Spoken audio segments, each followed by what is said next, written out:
Hi, everyone. My name is Andrew Cry. I've been working with CFA students since 2011, and I'm a CFA charter holder myself as well.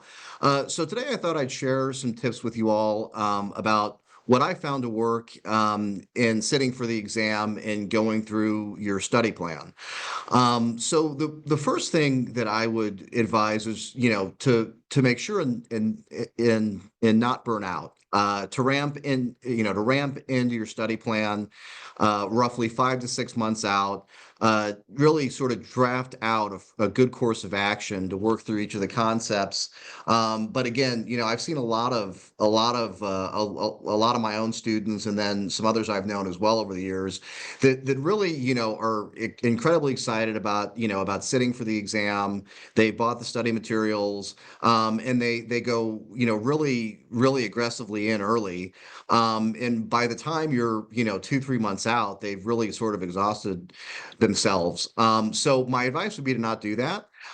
Take your time, work through the study materials, learn all the concepts well. Don't rush. Take days off early in the process. The CFA exam, whether it's one, two, or three, has a lot of material.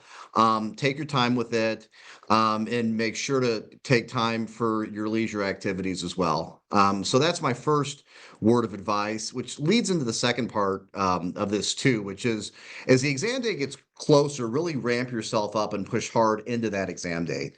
So a rule of thumb that I like to tell students is 6 weeks or so roughly before the exam, within that 6 week window, about a month and a half, make sure you re-review all of the learning objectives and sections at minimum twice, ideally three or more times.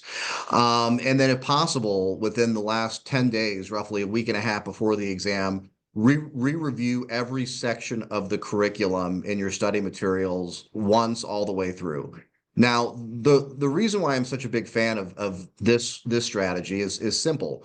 You're most likely to remember what you see closest to the exam. Again, the CFA curriculum has a lot of material. You're looking at formulas, concepts, different parts of the course. What you see closest to exam day is what you're most likely to remember.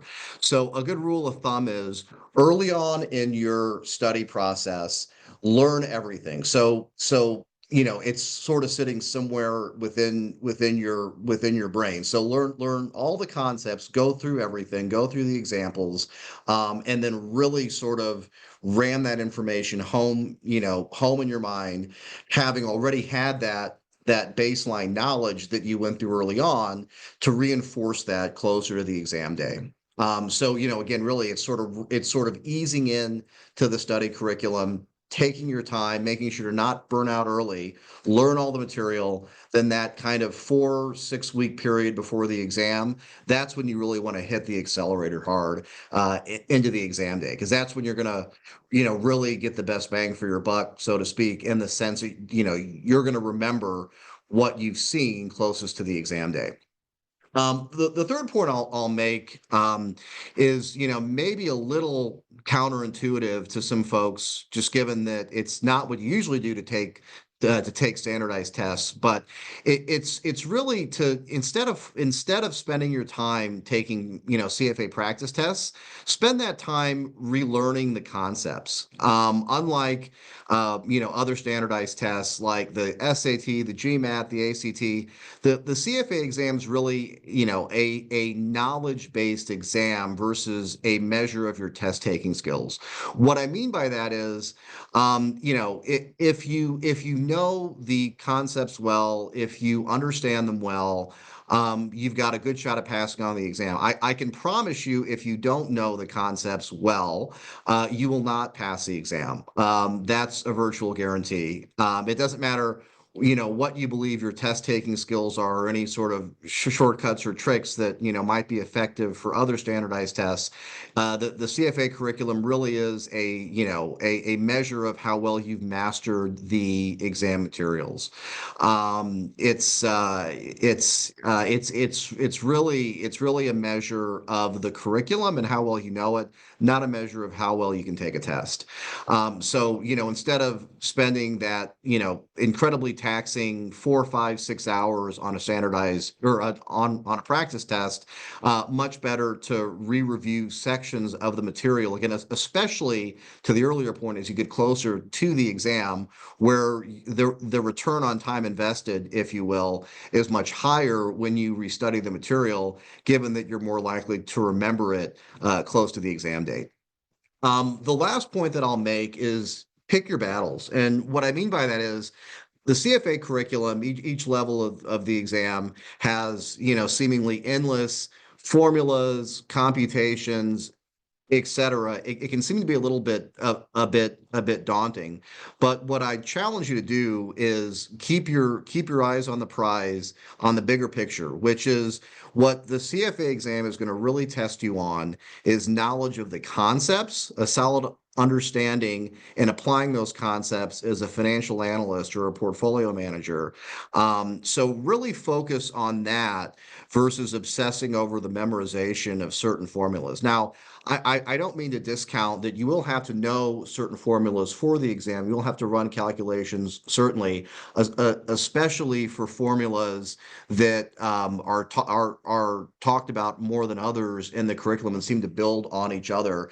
But I would really challenge you to understand the logic and the analysis and how to apply those formulas, because that's going to be what's really tested on the exam.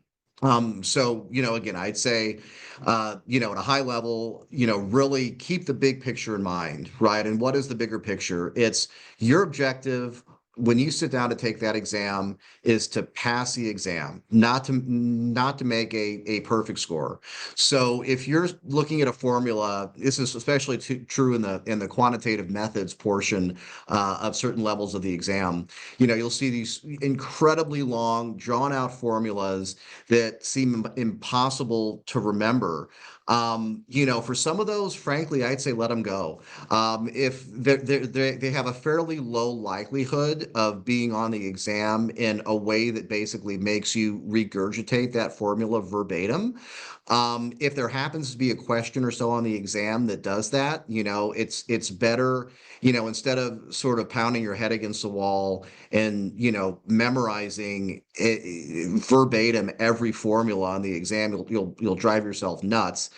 Focus on, learning each one of the concepts well, and getting through that part of your process. That should pay you much higher dividends come the exam. So I'd say to kind of wrap everything up, develop a well thought out, well constructed study plan 5, 6 months out. Make sure to not, don't burn out early. Take your time, learn the exam materials, really push hard into exam day, ramp up the accelerator, a month and a half, give or take, outside of the exam date. The more you can see the material and plug it into your head closer to the exam day, the higher return on your time invested from a study perspective. Instead of focusing on taking a bunch of practice tests, relearn each one of the concepts, make sure to, re-review them in your study materials.